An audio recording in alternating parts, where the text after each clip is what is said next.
Koruyalım. Koruyalım ağaçları. Yok etmeyelim.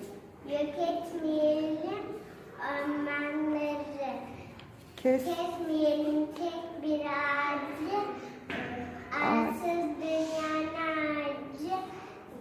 Yurdumuzun gelin tacı. Yok etmeyelim ormanları. Aferin. Ağaç canlıların yuvası. Ağaç canlıların yuvası. Arı böcek karınca